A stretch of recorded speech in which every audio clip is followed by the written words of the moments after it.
How many, I'm not going to ask for a show of hands to see how many people who are here this morning were there last night. But if you weren't, you really missed something.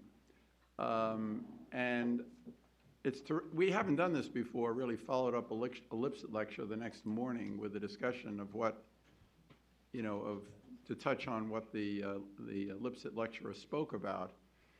But Lilia raised so many issues last night, and there was just no time to discuss it, that I'm, thoroughly delighted that we have a chance this morning to, to look a little bit more closely at some of the issues that she was raising. So, so in addition to doing that, we're also, I think, celebrating what was a wonderful evening last night and a profound lecture, which I think is going to turn into an important Journal of Democracy article, although how you're going to synthesize everything you put out on the table last night is not going to be easy. The way we're going to, I'm not going to, go into any lengthy introductions of the speakers because you have all the information and they're all well known, but let me say, first of all, what a delight it is. We have three people who are really not only leading Russian specialists who are Russian and are going back to Russia today, but also then Leon Aaron and Miriam, who helped put this together and oversees our Russia program. And we're going to hear 10 minutes each from Lilia, then from well, the second one will be Leon, and then Denise. And when Denise speaks, we're going to exit the stage because he's going to use PowerPoint and he'll have some slides. And then there'll be 5 minutes of comments from Leonid and Miriam. The subjects are going to, Lilia is going to maybe elaborate a little bit on what she said last night. I have a lot of questions that you raised. And I'll maybe say that before I ask you to begin. And then Leon will talk more about the economy, and Leonid will talk about public opinion as it reflects the state of civil society today in Russia.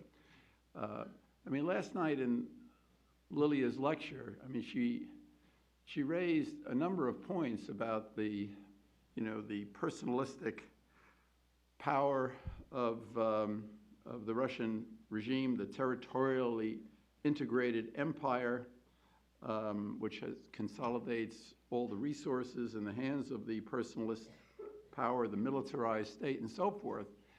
But at the same time, at one point in the lecture, she said that, she does believe that the subject of this discussion this morning is democracy possible in Russia. She said that, in her view, that it was, and that she spoke about the importance of leadership.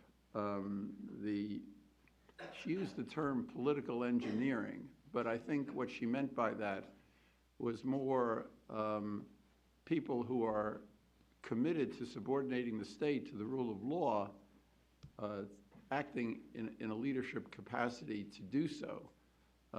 Presumably also with pressure coming from below toward that end, but maybe she'll elaborate a little bit more on that. She also said, and this then relates to what Leon will talk about, that the economic conditions in Russia are growing more severe and will continue to grow more severe, and that too could precipitate some kind of changes in Russia, which we need to try to understand.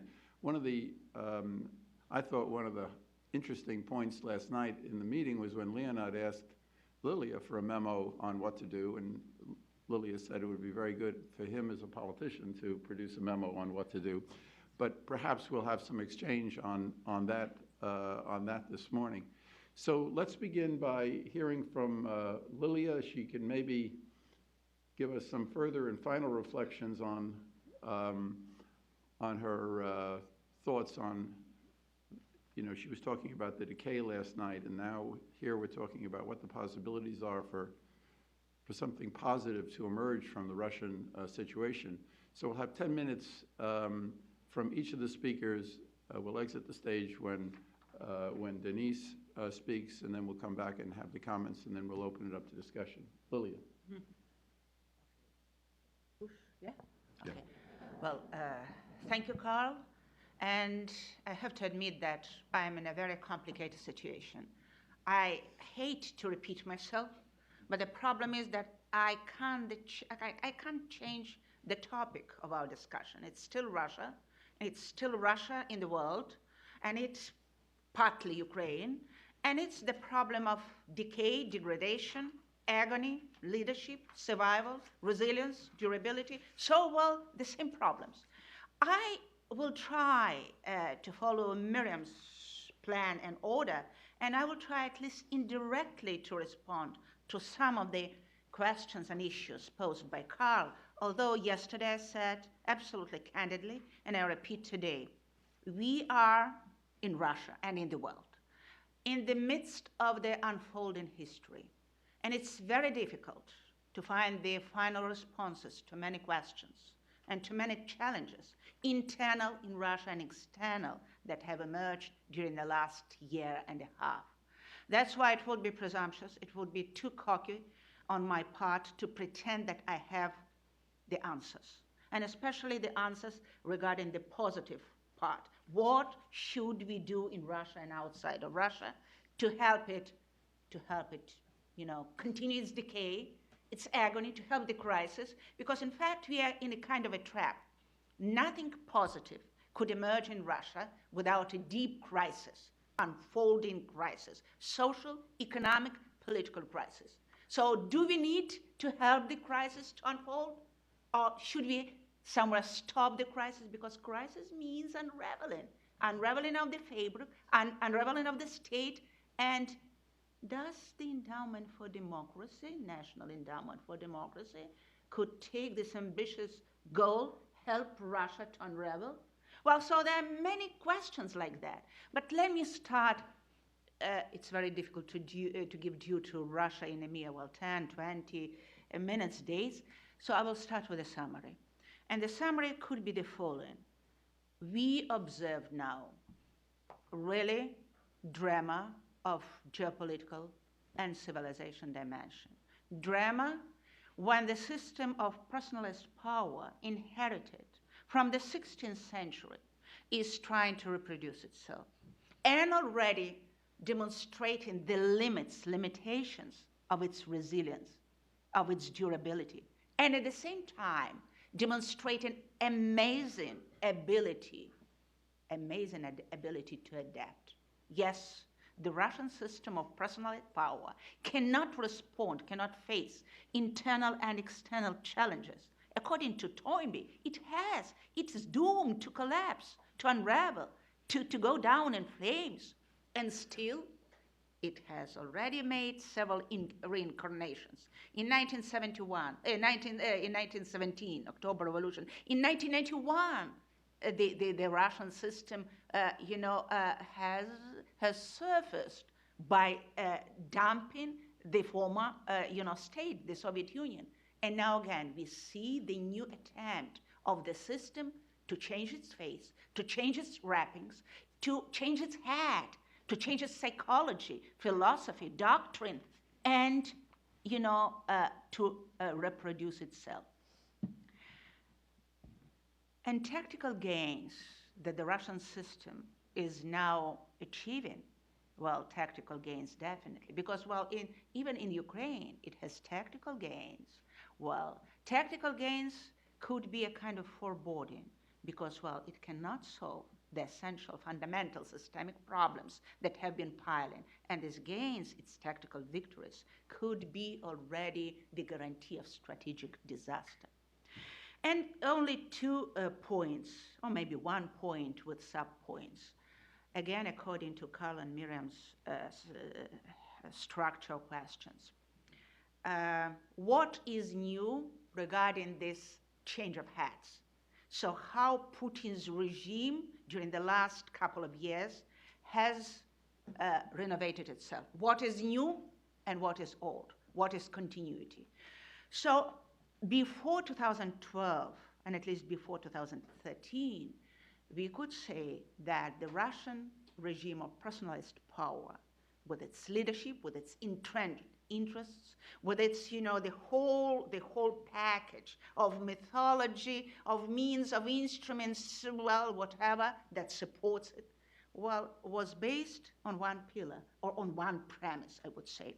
We are part of the Western Euro-Atlantic civilization, and we are moving to Europe. Yes, we disagree with Europe, we are unhappy with the West, but still we are moving in that direction. And we are Europeans by culture, by policy, by politics, past, and whatever, okay?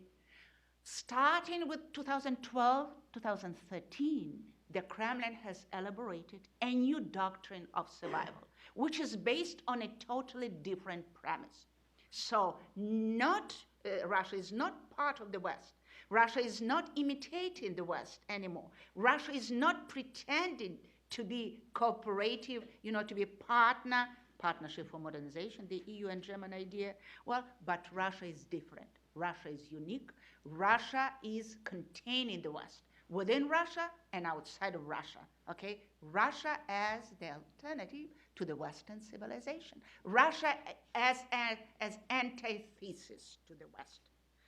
And already during the last, I would say, 6, 7, 8 months, 2013 was very important for the evolution of the Russian political system and the system of personalized rule. Very important. It's not 2014, it's a preamble, it's a preface, 2013. And now the doctrine of Putin's survival is based on the following pillars or elements. Firstly, Russia is unique. Secondly, Russia has right to impact and to be a center, of galaxy, of the Eurasian galaxy, Eurasian Union. This is secondly. Thirdly, Russia is not going to be absorbed, insulated, isolated from within. Russia is going to produce, to project the so-called traditional values. Fourthly, what else? Russia, for the first time, through President Putin, has started to play, for the first time, as a political means, as a political instrument, the ethnic Russian card. It never happened before. There was a lot of Eurasianism, there was a lot of imperialist ideas, but for the first time, the Russia world, the ethnic Russian nationalism, is the instrument for what? To project and to strengthen Russian imperialism, only for that purpose. What else?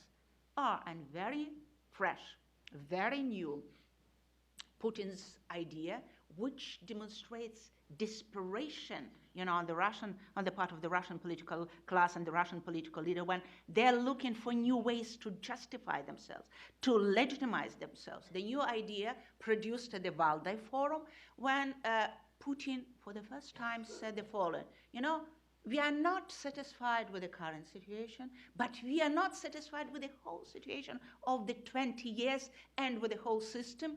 And now he explicitly formulated the idea that Russia and the West have to reach a new trade-off, geopolitical trade-off, a kind of Yalta-Potsdam agreement based on the return to the situation before 1991, okay?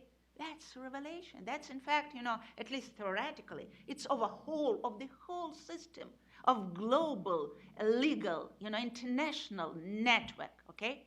So these are the premises, these are the major elements of the doctrine of survival. And what is very important is the fact that, again, like many times in the Russian history, in the 18th, 17th, 19th, and 20th century, the Russian leadership, the Kremlin, the pillar of the one-man rule, is returning to the foreign policy as the crucial instrument of solution, or I would better phrase it this way, foreign policy as the key instrument to achieve the goals of the Russian domestic agenda. So foreign policy is becoming the most important instrument, means, okay, to mobilize the society, to consolidate their lead, and to solve domestic problems. Why? Because apparently the leadership understands that domestic economic, administrative power, force, structures, resources have been shrinking recently.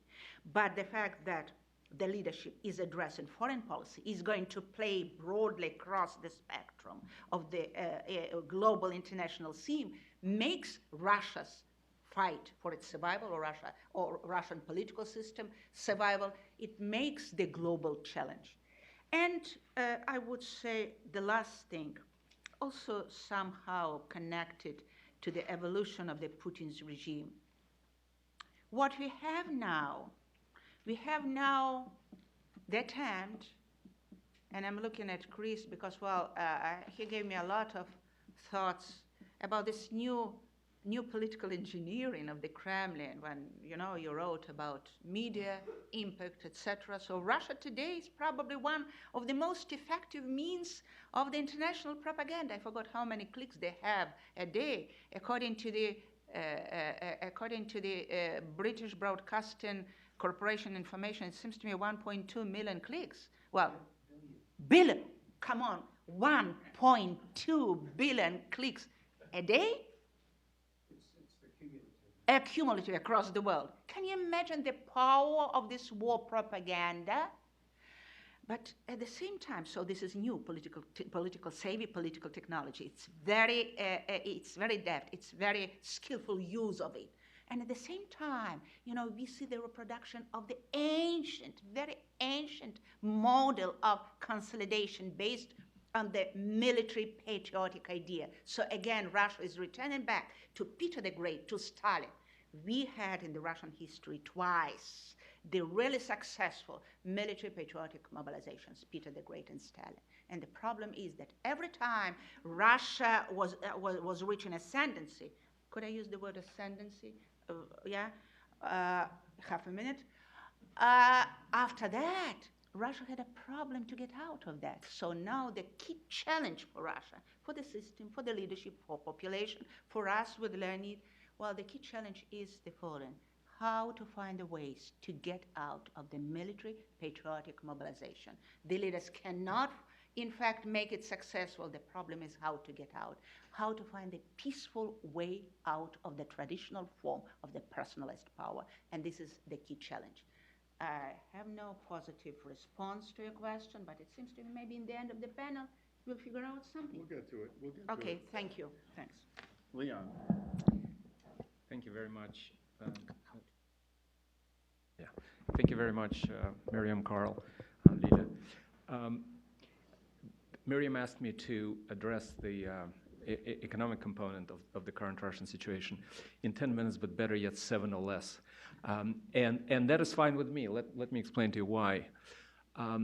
In general, my sense is to approach the economic component of political upheavals or junctures at which nations truly make fateful turns with a huge grain of salt.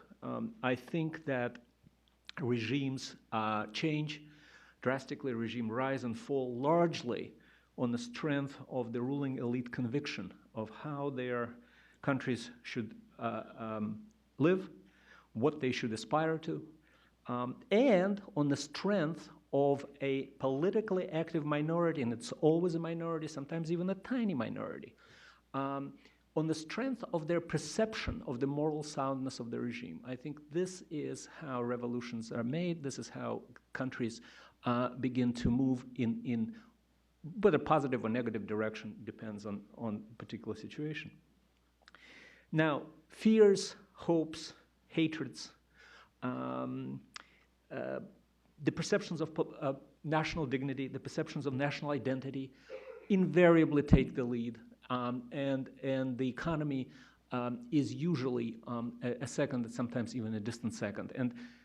And sort of previewing my answer to Carl's original question, well, yes, the Russian economy, I'll touch on it obviously, the Russian economy is perhaps even in the nosedive, but a determined elite willing to engage in a monopolistic propaganda and terror is very difficult to dislodge.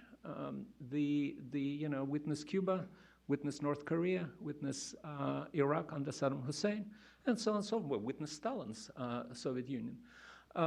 So usually, and of course, I'm rehearsing de Tocqueville here, usually it is when the elite itself either begins to question its right to rule or begins to try and reform, and invariably in modern times, the most lethal part of this hesitation is a loosening of censorship.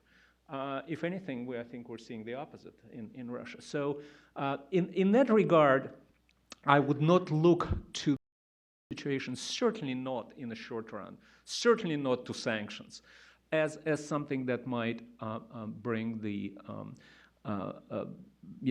enhance the chances for Russian democracy in the short run. Now, this said, I must say that in the Russian case, it's not so much the economy, but the choice of a political model, a very conscious choice that I think has created the situation via path dependence, the situation that Lilia described so well. And the choice was made by the regime. We know exactly when it was made. It was made in the aftermath of the 2008-2009 crisis, which, as you know, from which Russia suffered more than any industrialized nation. Its economy shrank by 7.9% in 1 year, truly close to a record, because the price of oil went down from close to $140 to $40 a barrel. It underscored what had been said by economists before, but now it became almost outside the dispute. Russia needed to modernize, that is, to move away from the commodity-based model of economic development and social stability. It was said at the time, it was repeated by the then Prime Minister Putin and then President Medvedev. And the way to modernize was to improve was known and is known by the gentle euphemism of the investment climate. We all know what it is. It's funny to me to hear sort of in-house liberals in Russia sort of alluding to the investment climate. Of course, everybody knows what a can of worms that investment climate is at the moment. But in any case, it's a gentle political euphemism. Now, almost exactly a year ago, in the fall of 2013, it was none less than Alexei Kudrin, Putin's personal friend, I understand, still his advisor, still the member of the Economic Council. Apparently, Putin still listens to him. In a series of interviews and speeches, underscored, in fact, listed for the first time, certainly for the first time as far as the very, very, very, very, very loyal opposition is concerned, the components of this improvement of the investment climate. And they were, not surprisingly, but surprisingly that he said it, I think already in desperation, anticipating what we're seeing today. Let me just list a few things, and these are all taken from his speeches and interviews.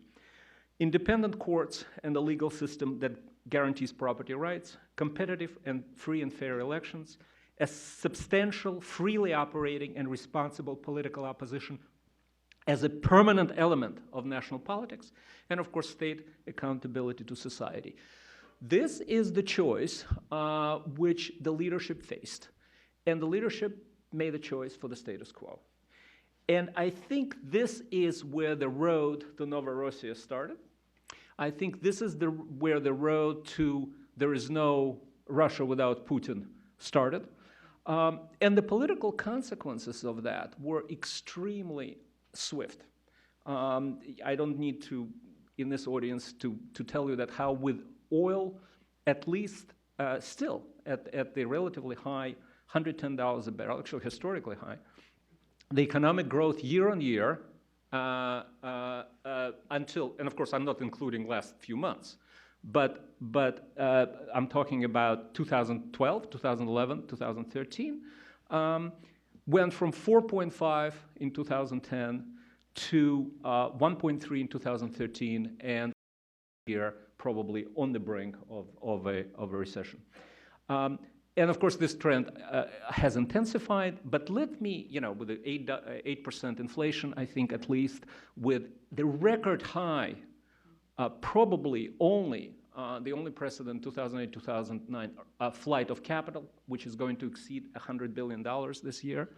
All of that, let me underscore, would have happened certainly without sanctions, and almost certainly with the oil, even if the oil did not drop 20% in the last year.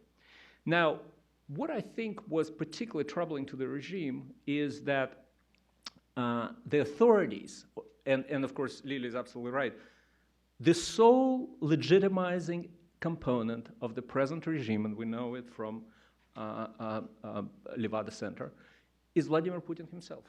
This is it. His popularity equals the legitimacy of the regime. And what started to happen is that not just the middle class demonstrations in 80 largest cities of Russia, not just in St. Petersburg or Moscow, which ostensibly were about the falsification of the elections, but anyone who saw those wonderful videos or photographs would not mistake them for anything but anti-Putin, and sometimes in a very cruel, very ad hominem fashion. More and more Russians saw him as a liability, until half of them did not want him to see the president become president in 2018. So, to conclude, having rejected a route towards institutional reform and thus modernization, thus closing the door to economic growth as a legitimizing component, probably the key legitimizing component of the regime had to transform itself, and the regime, in order to defend itself. And all those features that Lilia mentioned are the results of that decision. Along the way, Vladimir Putin, I think, stepped on the escalator, the Saddam Hussein, Mubarak, Gaddafi escalator, from which there is no exit except through overthrow of death, either violent or in office.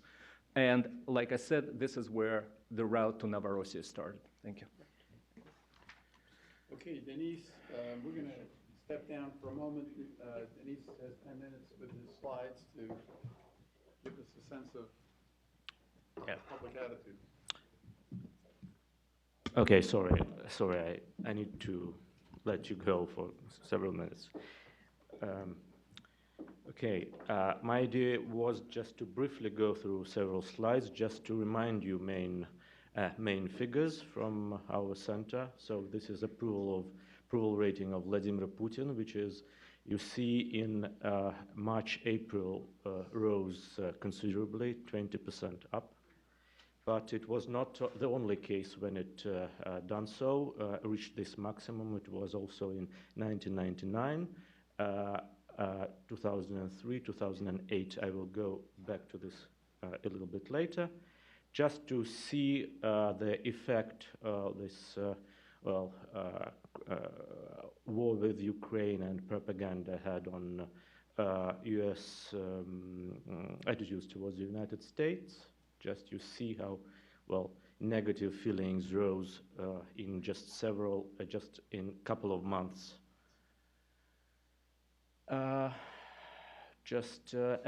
to give you an idea how different the whole situation is seen from inside the country, so differently than from outside of it. You see that Ukraine government, Ukraine military is responsible for the crash, and also 18% think that United States are responsible. Just to give you an idea and remind you of that TV is the main source of information, that 4 main TV channels are state-run TV channels who are responsible for informing the public. Just to give you an idea that one half of population get the news only almost from one source of information, and it's TV. Yeah, and now I just would like to say what I have. I'll go back to this slide. And the question, first, the question of mass level, mass attitudes, and the question of durability of the regime, and the mechanisms that Putin's regime use. And just to add what Lilia Shevtsova has already said, but first is, I would say it is economic growth. Economic growth, and we see how the rating actually from 2009 to 2013 was going down with just economic growth and economic decline and stagnation. And it means that it's not just economic growth, but letting people feel better. And actually we saw it up until now, that even when Europe was in crisis, Russians were feeling better and better, but not much better, but still better. Then the second, I would say, pillar of the regime is eliminating alternatives, like information alternatives through TV, state-run TV, and recently through crackdown on independent media. Then eliminating economic alternatives when the majority of population is dependent on the state, on state spending, state pensions, and the regime just to highlight the paternalism of the population. Then eliminating political and ideological rivals through discrediting not only oppositional leaders, but also, for example, protesters in 2011 and 12, like Maidan, which was also just discredited and defaced. Another pillar, I would say, it is negative mobilization, and I think it is very important now that Crimea, well, I would say that Crimea brought us back to the 1999 and maybe to so-called Teflon Putin, where for several years any changes did not affect Putin's rating, actually. And there are three major negative mobilizations, like 1999 war in Chechnya, 2008 war with Georgia, 2003 electoral mobilization, and now it is Crimea. But aside from major these negative mobilizations, there were a lot of more, like scandals about bronze soldier, gas wars, and so on. A lot of them, and we can just put them on this slide. Another pillar is buying off or corrupting the elites, cultural elites, informational elites, regional elites, and I would say that the new laws, anti-NGO laws, and this rigging the elections are also the tool that was given to the local elite to just maintain status quo. So they were happy to do this as well as the central government. And also this, another one is the using of political technologists that help to manipulate public opinion, to study it and to manipulate it, and to make regime, as Lilia Shevtsova said, this innovative in addressing challenges, and that the regime is with us still today rather well. But I will go next in 4 minutes go to the another question of trends in activist communities, and I would say several trends. First, it's kind of a resilience to the repressions that NGO sector and activist sector saw after the protests, as many of the prominent leaders participated in the protests and were just organizing the protests. Well, no one registered as a foreign agent themselves, that victims of the law went to courts and defending themselves in courts. And we can say about the kind of internal solidarity among the activists, helping each other to defend themselves in courts. And I would also mention quite resistance within the system itself, when different actors will help at some point civil rights activists. But maybe it's not very big resistance, but still it is in place. Again, there is some innovative examples. I will give only one. Navalny, who was put to house arrest and denied the possibility to give interviews. His blog was blocked, but the team he created, they managed to go on to set up a new site within days, and well, the investigations are going on, and actually it's very interesting. But it's not only about Navalny. It's we can mention Golos, the team of former Lenta.ru, who is setting up Medusa internet source.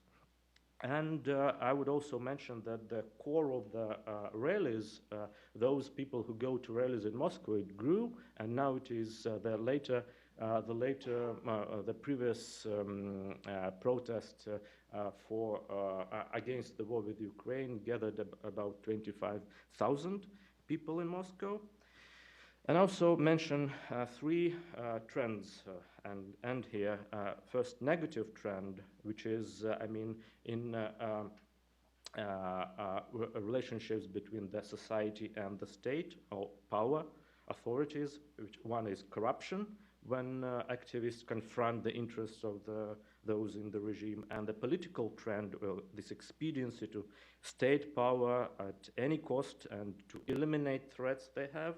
And it can bring this deinstitutionalization of the whole sector, loss of efficiency of the NGOs and so on, and also threat of violence when these civic instruments of channelizing protest are blocked. But there is a small positive trend as well, and it is connected to the bureaucratic functions of the state when it's tried to incorporate NGOs in its work, and here the cooperation is possible. It is new institutes within the regime itself, like ombudsman, like council of this Human Rights Council, which bring NGOs working with the police, with this draft boards, and there is results, the positive results. But of course, this positive trend is overrun by this negative trend. And the last trend, I would mention that still mobilization in Russian society is going. That more and more people, though it is not very large scale, but still it's going on, that more and more people want to defend their rights, to just challenge the authorities on small scale. But I mean, this here can be also the source of the change, but I mean, it can be peaceful, it can be not peaceful. So there are several points I wanted to raise, and thank you.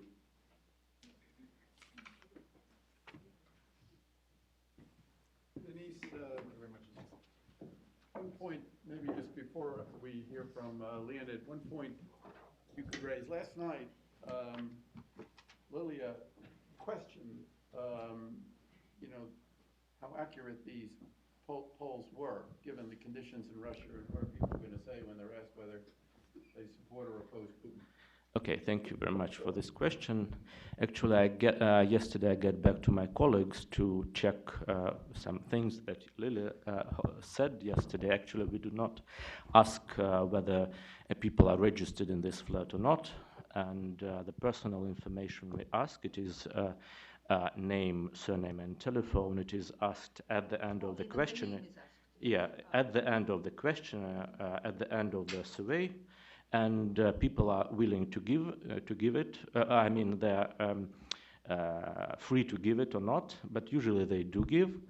And also we were using this technology 15 years ago, 10 years ago, 5 years ago, 6 months ago, and I would say that it does not. There can be, of course, some unwillingness to say the truth, but I don't know how it is changing just in 6 months, and there are different trends that influence the opinion. But I would also say that we wanted to work with our critics and invited them several times to Levada Center, and they, well, for example, Dmitry Oreshkin, 6 times in the last 5 years he didn't come. And well, there is the problem. We are willing to look deeper into it, but we maybe would like to have more ideas, more facts, more proofs. Until that, we are sticking to this methodology. Yeah. Just only to respond, Denis, I didn't have any intention to undermine, especially my favorite Levada.ru.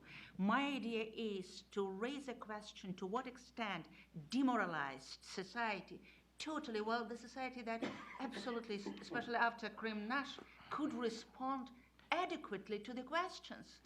Well, that's what was my question, you know? And I also will add to this that within this 88 support, we also see how public opinion is changing on, for example, on the Ukraine. That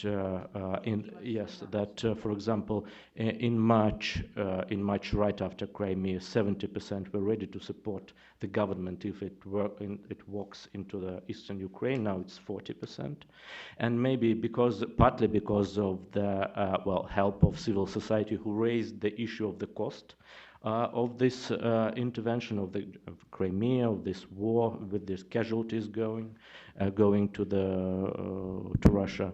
So I mean that within this high figure there is many different dimensions, and if we look at actually how people see Putin, well, nothing actually changed there. No more love for Putin, no more just admiration of Putin, and the main answer is I could not say anything bad, I could not say anything good, kind of. Okay, well, let me just welcome Leonid, who only recently arrived as a fellow here at the NED, and he's a political opposition leader, very important one in Russia, and we're absolutely delighted to have him with us today. Thank you. Thank you, Carl.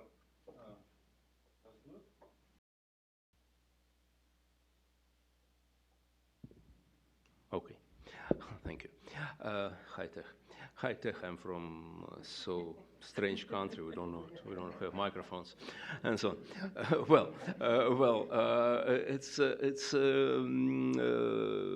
It's very difficult to make a comment because I agree with everything my colleagues said here. The only thing I would like to add is that you can believe in Denis' figures. You can believe because Levada Center is the most professional and independent agency and only independent agency in Russia. So you can trust them. Well, let me return back to the main question: is democracy possible in Russia? And I'll try to be very brief. My answer: no, of course not, until Mr. Putin in Kremlin. As long as he's in Kremlin, we'll have no democracy. Okay, so the question: is democracy possible after Putin? After Putin, because he's just a human being. He's just a human being. He's 62. He's 62. So maybe he will live another 62 years. But it means then after 62 years we'll have Russia after Putin. So we'll have a chance for democracy after Putin, and it's a difficult question. It's a very sensitive question.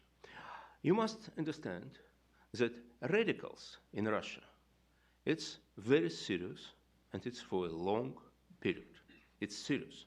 Our volunteers, I mean not our troops, but real volunteers, will return back from Ukraine very soon, and some of them just returned back from Ukraine, and they will demand political representation. And I think that very soon we'll have much more nationalistic political structure in Russia, even more than now. And you must understand that crazy propaganda is so successful because TV channels say exactly people want to hear. People want to hear these words. Maybe you know that America was discovered by Russians. Forget about Columbus. By Russians. I have seen it in our TV. Maybe you know that Ebola is a secret American weapon. You created Ebola to fight with Russia. It's from our TV as well. And people believe in it because they want to believe in it. So I think that if the answer yes, if we think that we have a chance for democracy after Putin, it will happen not immediately after him. It will take a lot of time. Why it's so long? Why it's so difficult in Russia? Yesterday, Lilia said that, well, look, there are many countries with the traditions of dictatorship all around the world. Most of them with tradition of dictatorship. But they could implement democratic principles in their political life, in their society, and so on. And we failed. Why? I think we really have a lot of cultural features. For example, this terrible gap between ruling class and the rest of the population. And, you know, I think that in the background of democracy is a respect to the human beings. In the background of democracy is the trust to the human beings. But Russian leaders, they're afraid of their people. They're very anxious about their people. And many times I heard from people in Kremlin, it was a period when I talked with them several years ago, many times I heard from them, don't you understand whom they elect if we give them this right? Do you understand it? They will elect fascists. They are crazy, they are stupid, and so on. So maybe it's one of the reasons. And I think that another cultural problem for Russia is that human dignity, individual freedom, it's not, they do not look natural in Russia. It's not natural. It's natural here, it's natural in many countries. But in Russia, it's something artificial, something artificial. Only nobilities deserved respect of their dignity, only nobilities deserved freedom, and so on. But ordinary people, Joe Average, doesn't deserve to be respectable, and so on. So it's for a long period, I think. And I think that we have no positive exit. We have no peaceful way out from this situation, unfortunately, because all the political institutions destroyed, all of them. And yesterday, Lilia answered my question about what should be done, said that, well, do a new party. Lilia, it has no sense. It has no sense, because a party, it's a tool, it's an instrument to win elections. But we have no elections. We have no elections at all. We have no elections, we have no, almost have no free media, and so on and so on. So I'm afraid, but I'm sure, you know, pessimist is not more than well-informed optimist. Unfortunately, I think that our perspectives are not very sunny. I think that after Putin, we'll have some period of real fascism. We have it now. We just have it now. But now it's similar to Mussolini. I'm afraid that after Putin, for some period, it will be similar to Hitler. But the longer Putin in Kremlin, the longer will be this period of Hitler-type fascism in Russia, and the more bloody will be this period. So it means that it's better for the country. It will be better for the country if Putin, for some reasons, for any reasons, will leave the Kremlin as soon as possible. But we must understand that after this, we'll have a lot of problems, unfortunately. And what can we do? What can we do? A lot of things, but let me stress only one. In late 50s or in early 60s in last century, American psychologist Samuel Ash made very well-known experiments about conformity reactions. Conformity as a result of the group pressure. When everybody say about something which is white, that it's black, so many people are ready to agree, yes, it's black. But Samuel Ash showed that if in this group of pressing group, there is only one person who says, no, it's white, that's normal. So the level of conformity decreased to 0. So I think it's very important to have in the country people who can say that Crimea is not our land. It's not our land. And it's important for the perspective. If people hear it, some of them began to understand that Crimea is not ours. And about the other questions, the same. And at the end, the good news. The good news, we're still alive. It's strange. It's strange, but we're still alive. And I'm sure that Lilia, Dennis, and myself, and many, many other people, they will not sit quiet. We do not want to accept these new rules of the game. We do not want to accept our country as a fascist state. Thank you. We discussed this a lot at NED, and I know Miriam has a somewhat more hopeful view than what we're going to have is Mussolini followed by Hitler, and that there are forces developing. But let's develop this discussion a little sure. bit. I wanted to speak a little bit about the economy as well, and I went this morning and I looked at the Kommersant newspaper. It's the main business paper in Russia, and the top headline this morning is the following: "It's Grechka konchается. We're running out of buckwheat." Buckwheat is not a foreign import luxury. It is a basic staple of the Russian diet. And this is what the business elite in Russia is reading as its top headline this morning.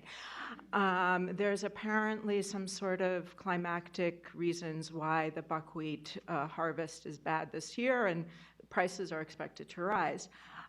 Prices are rising for all sorts of things that impact very ordinary people, and there's a kind of a storm of negative economic indicators.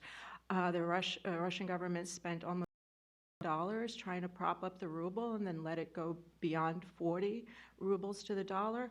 A year ago, that ceiling was 30 rubles to the dollar.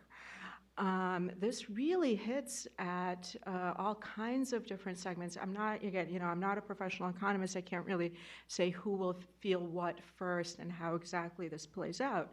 But this goes to a fundamental source of legitimacy for Putin, as Denise had pointed out. Because the logic goes like this: the 90s gave us more freedom, but they gave us economic hardship.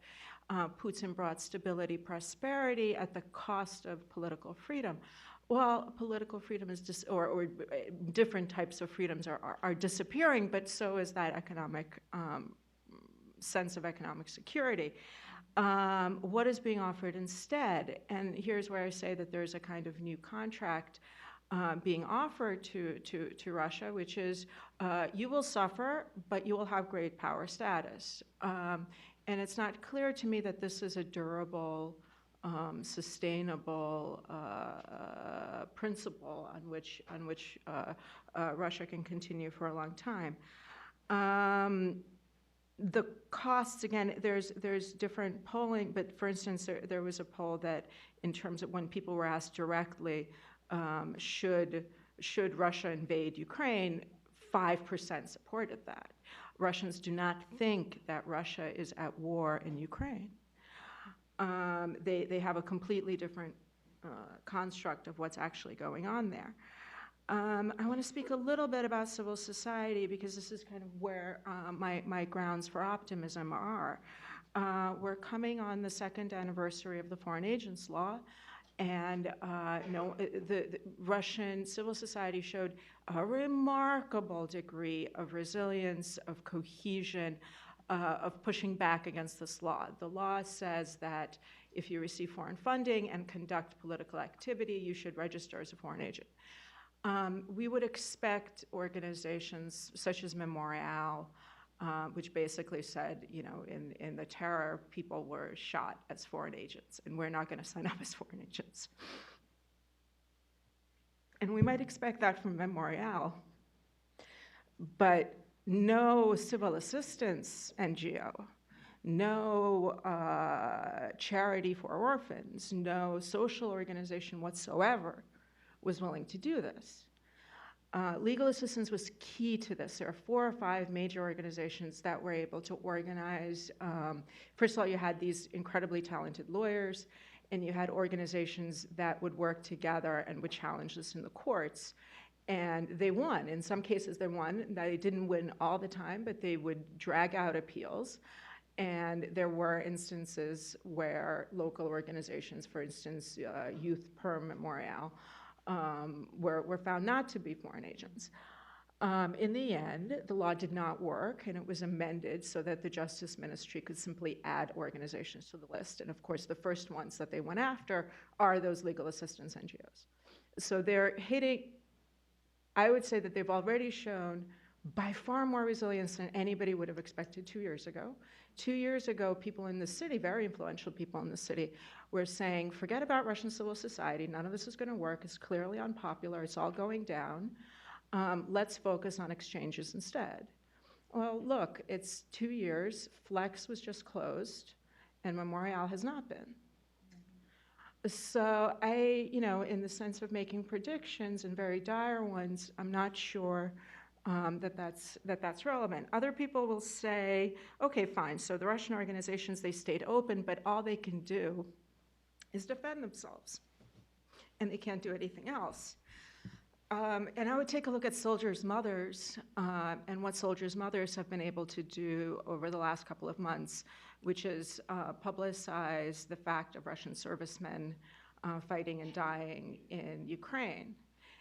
And again, if there's such high approval ratings for this, why is the Russian state so bent on secret funerals, on coercing widows into saying, no, there's no funeral taking place, and here's my husband standing next to me, where clearly these families were being pressured. And then there's soldiers' mothers that came out publicly, that tried to find truth for families, that supported these soldiers, and were able to overcome the media blockade. Right? It came out in local blogs, in local papers, and then was picked up by larger media and eventually by international media. So even in the whole conditions of terrible media, it's still possible to do something. There's still different outlets that together can form a kind of way of getting messages out. Last point is in terms of Leon's point that what matters is not so much the economy, but how the elite, the beliefs within the elite. And I wonder if that might be changing as well, and specifically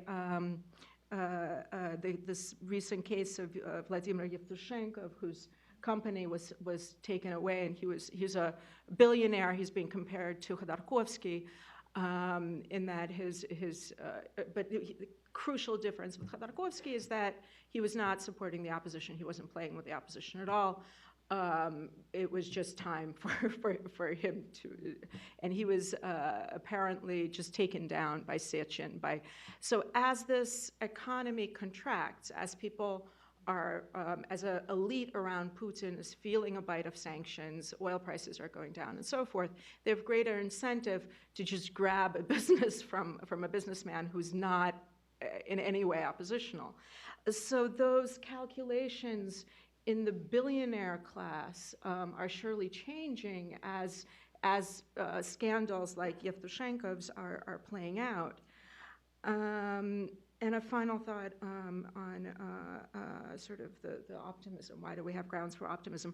And I would just say two. One is kind of argument from Karim Murza, who published an article saying, look, every time that Russians ever had a free election, it wasn't very often, it's maybe 3 or 4 times in Russian history, always elected centrist parties.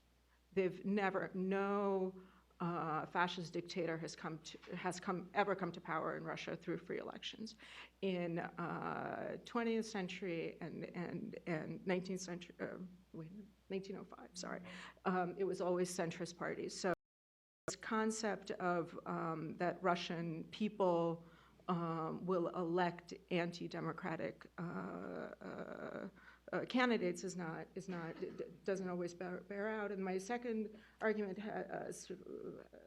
about the active minority, what we saw in the protest movement, by far stronger mobilization from left and from liberals. You could see it visually in columns because nationalists, liberals, and left marched together. You could just see sizes of the columns. Nationalists have never had strong cohesion. They haven't been able to organize. And basically the best numbers of mobilization that we've ever seen, the best cohesion of mobilization that we've seen in Russia is the liberals and the kind of liberal left. So that's the optimism. Thanks. Before we open up to the floor, would any of our Russians want to respond to this optimism? Are you Russian? Yeah. Yes. May I, Carl? I just wanted to make a couple of points. Yeah. First of all, to Miriam's point, and that's exactly what I was going to say. If I could just provide details, in the free elections, 1906, 1907, the Party of Constitutional Democrats, Kadet, got the plurality, in other words, the single largest representation in the Duma. In the probably the freest election for the president of chief executive, summer of 1991. Again, a clear candidate. Well, yeah, right. That's the Constitutional Assembly. Fine. Although they are, in any case, right, the nationalists or the extreme left, the Bolsheviks, did not get much. Well, you had a coup. Yeah. 1991, Boris Yeltsin, who stood for reform, with Russia still part of the Soviet Union, again, a clear vote of confidence. My favorite, though, is something that Denise's organization, Levada Center, always compiles. In fact, I cited in my latest book, Roads to the Temple. And that is that every year they ask people, are you for reforms or are you against? Oh, no, should reforms be continued or should they be stopped? Starting with 1989 all the way to today, the only times where they said the reform should stop was 93, where during the mini civil war, and 99 during the crisis. So again, and the final point, it's often confused when in the election, again, I would say the first probably free election in Russia, post-Soviet Russia, 1993, we all heard about Zhirinovsky. And yes, by the party list, he got the largest representation. But the largest physical representation in the Duma by party list and by the deputies from the single mandate were Russia's choice. So again, I would say to Leonid, it's at least ambiguous, the situation whether if given freedom, the Russians would vote for Genghis Khan. I'm not quite sure it's the case. You want to say anything, or should we open that? Okay. Starting here and then in the back. Take the mic and introduce yourself. Yes, I'm Robert Dubak. I'm with an organization called American Friends of the Czech Republic. And my question is, assuming the West could adopt a unified policy toward Russia, what would that be? Okay, let's take a few. There was one back there.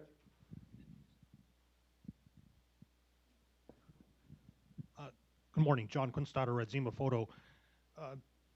Keying off what Lilia Shevtsova talked about, the playing the ethnic Russian card, and Leonid Gozman mentioning nationalism, I wonder if the panel could talk a bit about how Russia would move to democracy or to rule of law and property rights as we know them, if it's not yet a country but still an empire. How does it become a country, and what size should it be? I mean, is anything beyond the Golden Ring a viable Russia? And the second part is, Russia is certainly a state, even if degraded, but where does one see a Russian nation? And I'm not referring to the word narod, which does not mean nation, nor nationalist, but where is the Russian Nazia? How does one resolve the difference between Ruski and Rossianin? Right, okay. Simple questions, and I'm sure they can be answered very briefly. Is there anybody? Oh, is there another? Let's take a few before we bring it back to the panel. Yes, Harley. Thank you. Harley Balzer, Georgetown University. Two things quickly. Moscow Times this morning has a big article saying 48% of Russians expect a return to serious repression. That could cut either way. Could mean they're afraid. It could mean it could mean they're not going to put up with it. And I guess along that line, one of the reasons Yeltsin is one of my heroes is that he's one of two people since 1613 who ruled Russia for more than 2 years, whose reign did not begin or end with a coup, a revolution, or a murder. You could argue about Stalin, whether that's really a coup. But everybody else, it's not that stable. It's not that autocratic. Wouldn't we expect the elite to have some concerns about Putin sending them back in that direction? Interesting. Okay, and in the back, there's a question there in the corner there. Thank you. I am Umed Babakhanov. I'm a journalist from Tajikistan, and my question goes to Lilia Shevtsova. Is democracy possible in Russia? Such a question could be relevant for my country, Tajikistan, and I think for every country on post-Soviet era. Why? Even for Ukraine, it was relevant. Is democracy possible for Ukraine just a couple years ago? And that's why all people in our countries see and look at Ukraine with so huge hope. Is democracy possible in Ukraine? So my question is, why in all of our countries of post-Soviet Union, we don't have democracy? Is it influence of Russia, or is it lack of democratic traditions? And what is your prediction? What is going to happen in post-Soviet countries given the present situation, Putin in Russia? Thank you. And there was just a remarkable democratic election in Ukraine just last Sunday. Lily. Did I tell you at the beginning that I have to be humble and I don't have answers to many questions? Well, I will start with a gentleman's question on what could be unified Western policy. A couple of points.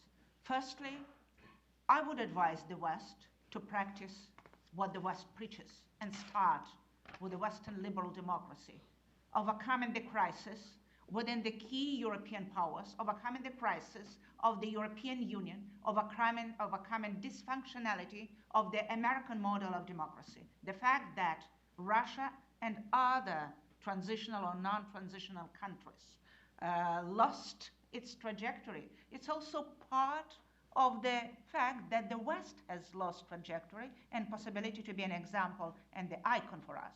Secondly, I would say that we would expect unity on the part of the West, European Union, within European Union unity, and the United States of America on the issues of transatlantic partnership and united policy towards the most grave crisis since the collapse of the Soviet Union. This is the crisis, a war between Russia and Ukraine. Thirdly, the example of the new Western policy would be massive assistance towards Ukraine, and not only a Marshall Plan on the basis of conditionality, but also assistance in helping Ukraine to resume its territorial integrity. Budapest Memorandum of 1994 meant that United States of America, United Kingdom, and the Russian Federation are guarantees of Ukrainian territorial integrity and sovereignty. So return to the commitments that you made. At least this will be at least one step towards the new unified policy, towards most important and serious crisis. Your question, you didn't mention your name from Tajikistan. Could you mention simply your name? Omer. Omer, your question for me, well, has no response because I don't have response to many questions regarding Russia. But what I'm sure of, the collapse of the old regime in Ukraine and the developments in Ukraine are the evidence that we have already the weakest link in the chain of the post-Soviet regimes. So Ukraine is the first, okay, to collapse. And with the exception of Baltic states, all post-Soviet regimes, maybe with the exception of Moldova that is trying to form more or less pluralistic regime with orientation towards Europe, all other post-Soviet regimes are not sustainable in the longer run. And they can be sustained either by commodity like Azerbaijan or by direct assistance on the basis of loyalty in Belarus and Armenia and apparently in Tajikistan. And regretfully to say, your destiny to a great extent will depend on the destiny and crisis or durability of two great states, superpowers still, Russia and China. I don't have any other answer, but I do believe, and this is my belief, I'm an idealist here, or maybe romanticist, I do believe that, there are different factors like the will of the people, like political leadership, like great ideas, like, drive, stamina, and courage and charisma of the leaders too, that could mitigate, the lack of many prerequisites for democracy, okay? Would anybody like to respond to any of the issues? Lena?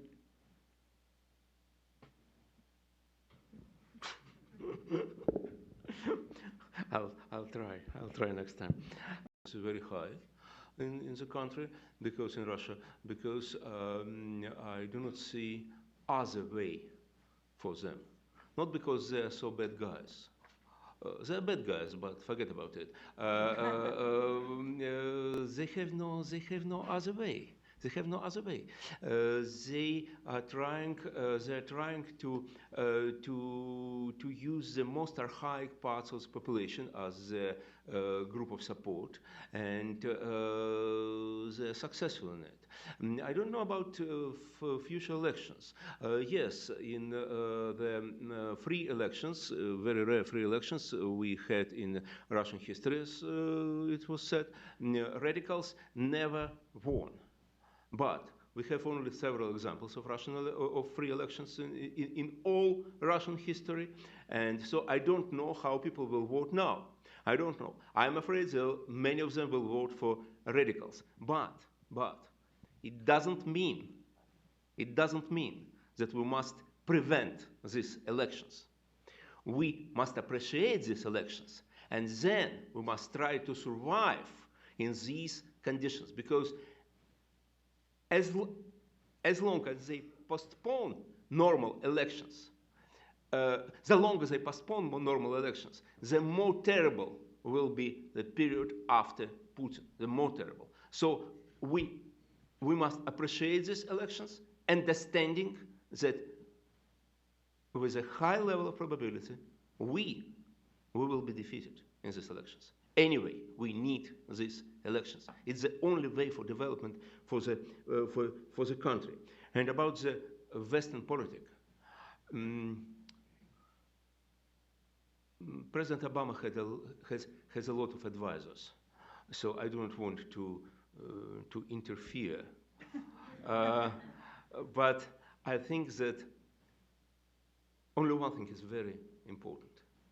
The West should be united, and the West should be strong. This old Scouts slogan, be prepared. You must be prepared for everything, including the war, unfortunately. It's a tragedy, but you must be prepared for war. And even for with our leadership, you must be very strong. Because if our leaders do not feel that you are strong, and if they do not feel that you are ready for everything, they will not respect you, and they will not do anything positive. They can negotiate only with a very strong partner, only with a very strong partner. So you must be strong. You know, the question which both of you might want to just address is, you know, let me be a devil's advocate. Why does it matter to us? In other words, in the Cold War, you had a global challenge. I don't think Americans really understand today what the threat is, and why should they feel, you know, why should they have a policy to be prepared? What is the global challenge as opposed to a regional problem as some Americans view what is happening in Russia and Ukraine? It's for me? Well, yeah, sure. Okay. Well, I think that the challenge is Mr. Putin. Some people blame him that he has no future image of the future. He has. He has. He's a leader of the bloc of anti-American countries. Everybody tired of Americans, including Europe. He believes in it. Everybody tired. America is crazy. America is stupid. And whole Russia must protect traditional values, Russian traditional values, must protect the humanity and must lead the humanity. In this image of the world, Mr. Putin is very close to Ivan the Terrible, who believed in the same things, that whole Russia is a unique state and everybody will die and we will be saved and so on and so on. And I think that if you are weak, if you are not prepared, so we'll go farther and farther. We will not stop on the southeast of Ukraine. We'll keep Ukraine as a whole. We'll keep Belarus. Many people think that we must keep North Kazakhstan, Eastern Estonia, and serious parts of Latvia, including Riga, because it's Russian world, it's Russian city. Some people think that we must protect Russians in Israel. They are in panic because of this protection. And I heard that we must protect Russians in California as well. Because I'm absolutely sure that you can find a Russian guy who is suffering in California, in Boston, maybe here in DC. So why not to send our troops here? Of course, it's just a future. Tomorrow we'll do only the steps around Russian borders. But the perspective is like this. If you are weak, we'll rebuild. Mr. Putin and maybe his successors will rebuild empire, will go farther and farther. And it should be the border. It should be the border. And I'm afraid that several times you just mentioned the border. Then we crossed this border and almost nothing happened. I think it's a mistake. Carl, Yeah, let me please. very quickly respond. I think there's a very, very quick and good response to your question, why we should care. We should care, I think, because for the first time in history, we have a personalistic, highly personalistic, and therefore unpredictable dictatorship with clear and increasing messianic overtones, clearly a revisionist power, as Lilia pointed out, with 489 strategic nuclear launchers and 1,700 strategic nuclear weapons. You may say, well, there was Stalin. Well, Stalin had half a dozen bombs with no means of delivery. We had Khrushchev, who had just begun building a strategic, meaning intercontinental ballistic force, which is why he put short-range missiles on Cuba. Yes, we had Brezhnev, but that was not a personalistic dictatorship. It was a highly conservative gerontocracy that really, with the exception of Afghanistan, which looks like a big mistake, went under low-hanging fruit and generally wanted to survive without messianic dreaming. And of course, we had Mao with very few bombs. The Chinese leadership is not a personalistic dictatorship. It's predictable at this point. 5 years, 2 5-year terms, you're out. It's an oligarchy that's very well controlled from inside. Never before in history we encountered a personalistic, unpredictable dictatorship with 1,700 strategic nuclear weapons. That's why we should care. You want to? No, I agree. Well, why don't we take quickly, we'll try to do quickly one more round, and then because we were supposed to end at 11, we started a little bit late. Dieter, and then here, and 2 hands there, and then we'll get responses and then conclude. Thank you very much. Dieter Detke, Georgetown University. It seems to me that one element of hope for Russian democracy is the emergence of a middle class, right? That happened since 2000. And you have seen the signs of this middle class demanding rights and a measure of dignity in the context of the 2012 elections, right? So my question is, I mean, can these seeds of democracy that we have seen emerging, all very fragile and all that, can that really be killed off and crushed with the new regime that Lilia, signaled and warned us that it will come? Thank you. Yeah.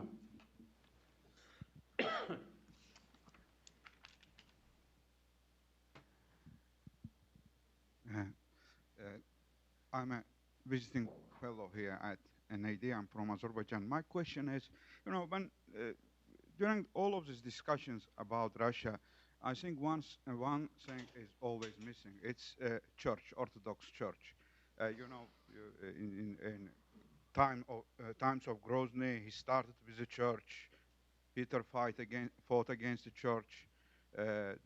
Stalin also employed the church, and I think Orthodox Church is very important part, and it also played its role during the invasion to Ukraine. So my point, where's the church now? What could we expect something from Orthodox Church, or it doesn't matter? It doesn't play any role in Russian politics anymore. Thank you. Okay, there were 2 hands here. Okay, those 2. Yes. Hello, Nina Japaridze, George Washington University. Leonid mentioned the Russian world, and my point is the Russian world, the way Putin thinks about it, doesn't stop only where Russian ethnic speakers or Russian speakers or ethnic Russians live. It also includes those areas where Russian Federation has been distributing passports for citizenship of Russian Federation, such as in Ossetia, as well as Abkhazia. And this brings me to Denise. You showed, your slide pointed that in 2008, Putin's popularity increased significantly. And there was also the year when Russia and Georgia had a war, brief but significant. And what was the public attitude towards Russia's activity in the territory of Georgia? And Lilia, would you consider that particular 5-day period as a grand experiment which Putin learned on and is exercising same type of scenario on a larger scale in Ukraine, in Crimea? You mean September? To August 2008, war with Georgia. and how the rest of the world responded to it, and how Russian population treated it. Do you see similarities or not? Thank you. Okay, and the last question was over here. Hi, I'm Julia Sibley. I'm the Director of Partnerships at movements.org. My question is for Mr. Guzman and Ms. Lanskoy. You touched upon the strength of the democratic opposition and also the challenges that they're facing. And I'm wondering, in your opinion, what are the most important methods of support that civil society in free societies can offer the democratic opposition at this time and going forward? Thank you. Okay, why don't we respond in the order in which you spoke? Do you want to start, Lilia? Okay, very fast to Dieter. Dieter asked about the possible role and potential of the Russian middle class in the future Russian transformation. Well, a couple of points. I do believe that, comparing even to China, the Russian middle class is a very kind of fake middle class, glued, first of all, and co-opted into the state monopolies and the state. So this is the bulk of the Russian middle class, hardly ready for a breakthrough out of the paternalistic model. But at the same time, 2011 and 2012 has proved, these events have proved that we have angry citizens. You know, different people representing different stratus. Well, hardly the classical middle class. And Dennis has to correct me. I still believe that we have between 15 and 17 or 19% of the population supporting a liberal segment of the society. Yes? Some 15. Okay, now 15. But still 15. Millions of people concentrated in big cities. So, and what makes a difference, it's 1 million people in Moscow. So from that point of view, we have huge potential for optimism. And here I would, well, endorse what Miriam has said. Although partially I agree, I'm in between, you know, Leonid and Miriam. And secondly, church, very fast. A Russian Orthodox Church has always been traditionally the pillar of the state, comparing all other religions, Catholic religion and, you know, Islamic religion. So it continues, Russian Orthodox Church continues to be pillar of the statehood, you know, in fact, propping the Russian personalist power. And only revisionism within the church can make a difference. So far, there are no signs for any kind of revisionism. Speaking about seeds of democracy and the middle class, well, there in Russia there was was always some seeds, and I tried to show today where they can come from, but for now it was usually crushed by the state, and well, maybe because they were not so big scale of this these activities. And speaking about middle class, actually what we saw right after the protests, that Kremlin was successful of fracturing this, even the core supporters of those who were protesting against authoritarian regime and going for controlled authorities and so on, and in such issues like sexuality, history, status of Great Russia, it fractured through public campaign, this core activists. And Crimea, what we saw after Crimea, that many people said, well, Crimea is ours, West can go its own way, but again, already in the focus groups, it's not the polls, but on some focus groups we saw that 1-2 people say that I was supporting of Crimea, but now, well, I doubt whether we need it for this price. So there's something already maybe changing, but overall attitudes that Crimea for some time blocked even the middle class notion for democracy, for Western type of democracy. Okay, Leonid and then Miriam. About Russian Orthodox Church, where is it? It's in Kremlin. it's in Kremlin, it's just Department of Administration of the President. So we couldn't expect anything positive from them. But I'm atheist, but I think that we could expect something positive from Russian Orthodoxy. From Russian Orthodoxy, not from Russian Orthodox Church. They're very different. They're very different. So, but here we have some. I think we have some hopes. And then about middle class. Well, yes and no. Of course, those people who were on Bolotnaya Square and on Sakharov Prospect, they're middle class. And we have these several percents of Russians, we still have them, who are not poisoned by this terrible propaganda. But situation is very serious, and please do not underestimate it. I know one guy who is rather rich, who is a businessman, who is a successful businessman. He left everything. He took his son, who is a little bit elder than 20. Both came to Ukraine to fight for Russian world, to fight against Americans. Really, it's a real case. It's a real case. And he's capitalist. he's more than middle class. And one prominent Russian poet, very liberal. I wouldn't mention the name, of course, but all my competitors know him. Said me, but it's so good that Crimea is ours now. I said, I think it's so bad, but he believes it's so good. So the situation. He's a poet. Yeah, certainly. He wrote the liberal poems, really liberal poems, protecting human dignity and freedom. Believe me. So I was shocked. I was absolutely shocked. So the situation is much more complicated than it could be looked just middle class, working class, and so on. I think it's much more much more complicated thing. About the Russian world, what is it? There are two concepts. You know, these radicals, they are attacking now. And there are two types of these radical ideologists. One type, more ethnocentric. So for them, Russian world, it's the place where Russian-speaking people live.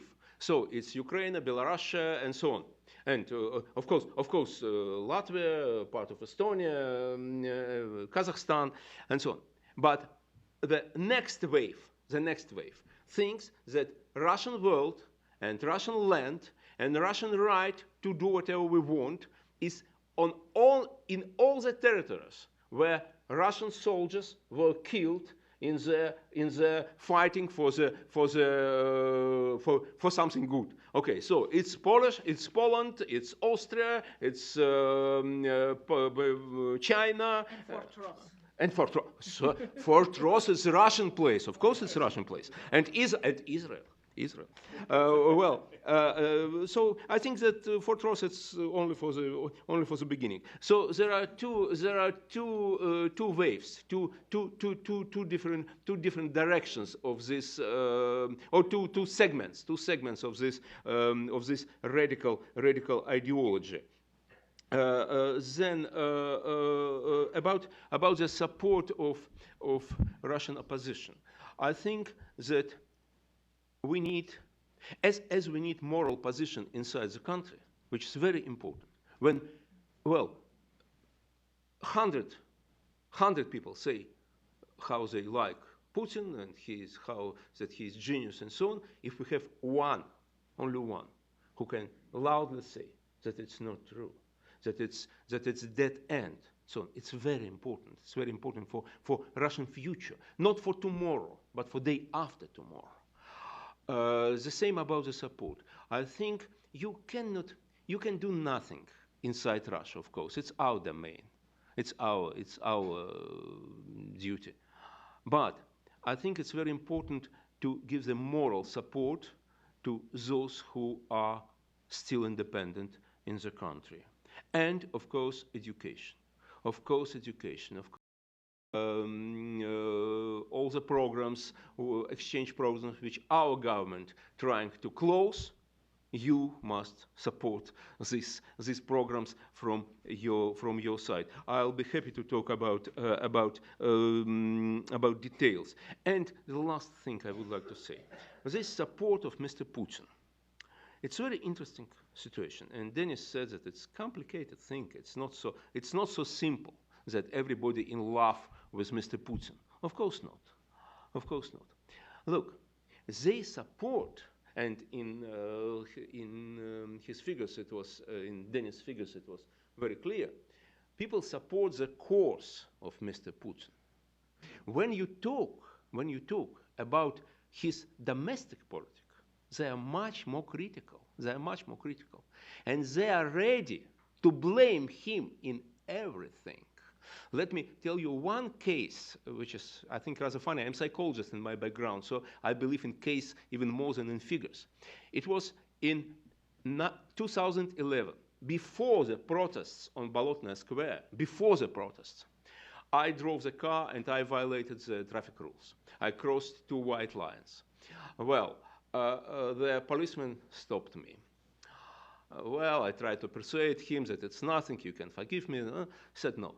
No, and it's very serious. In Russia, they will take they take your driving license away for this violation.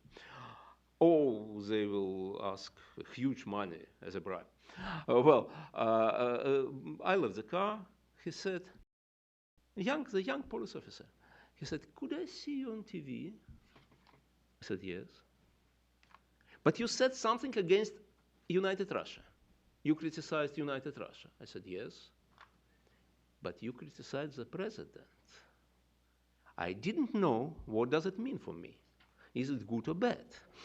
So I said, "Yes, maybe." He gave me my documents and said, "Go. Go."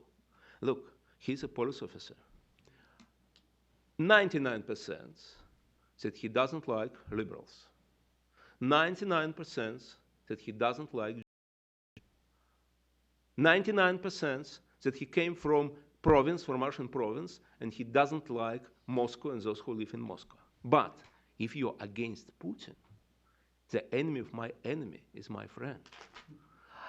So it was before the protests. So I think that now people support Putin's course, but not Putin. It means that these radicals, the radicals who demand the war, who demand more tough position about United States and so on and so on, they have a good potential. So it's why I think that in near future, we will meet a very hard time. But at the same time, I think that if democracy is possible in America, in Mexico, in Japan, in India, in many other countries, democracy is possible in Russia as well. And I think that Russians deserve democracy, freedom, human dignity, not less than other nations. Thank you. Okay. I actually want to come back to a point that Lilia made last night, which I was going to ask her about and haven't, so I don't know if you'll want to chime in on this or not.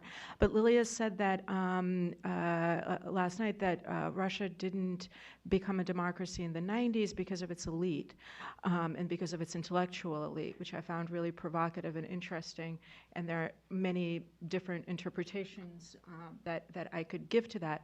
And she didn't at that point get further into explaining that comment.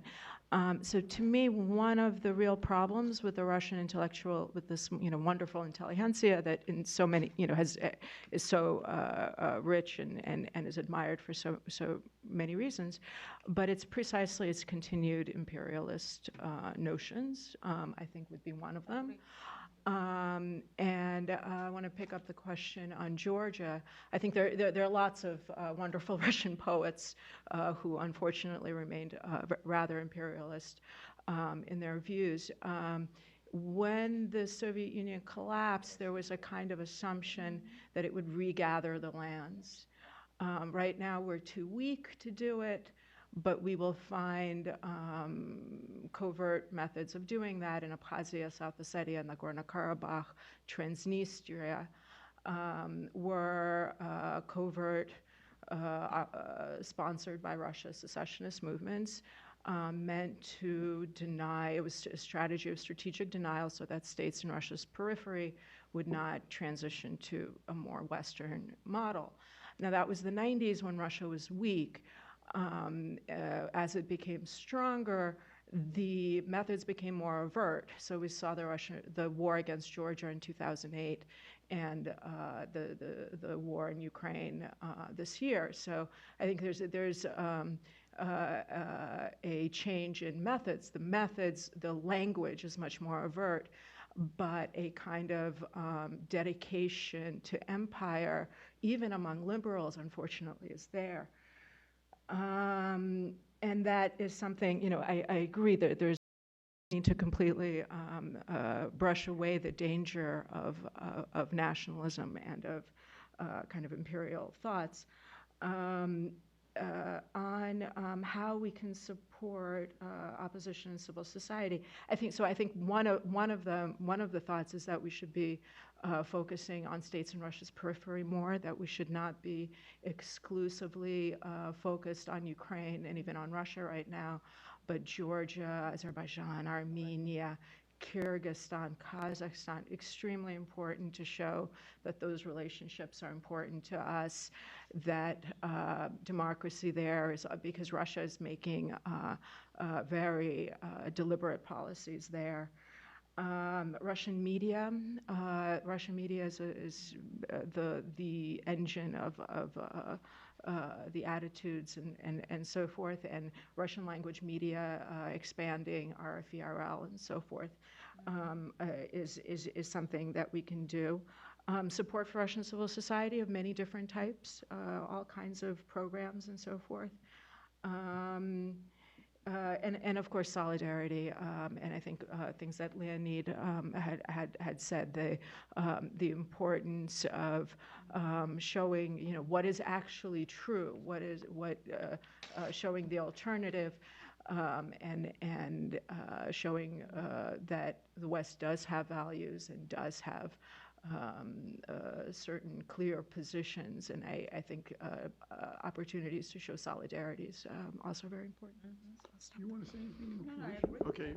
Well, let me just note in conclusion, I want to thank everyone. This is, you know, a really important discussion, and to note something that I noted last night, that today, October 30th, is the day set aside by the Russian Parliament in 1991 to commemorate the victims of the Russian repressions during the period of Stalin and other times, and that last night Memorial gathered in Lubyanka Square and read the names of 30,000 Russians who were killed in 1937 and 1938 in Stalin's show trials and repression, and that in 2 weeks from now, on November 13th, the Russian courts will there will be a hearing on the lawsuit to liquidate Memorial, which is resisting this. And I think it's very important to note that Memorial is resisting this, and, you know, showing solidarity with Memorial at this time, I think, would be another very, very important thing that we in the West can do to show that they're not alone, they're not abandoned, because they are that voice to say no, to say the truth, and there are other voices like that, people who read the names last night, and they have to know that they're not alone, and, you know, it's our hope that their impact will grow. Thank you very much. Thank you.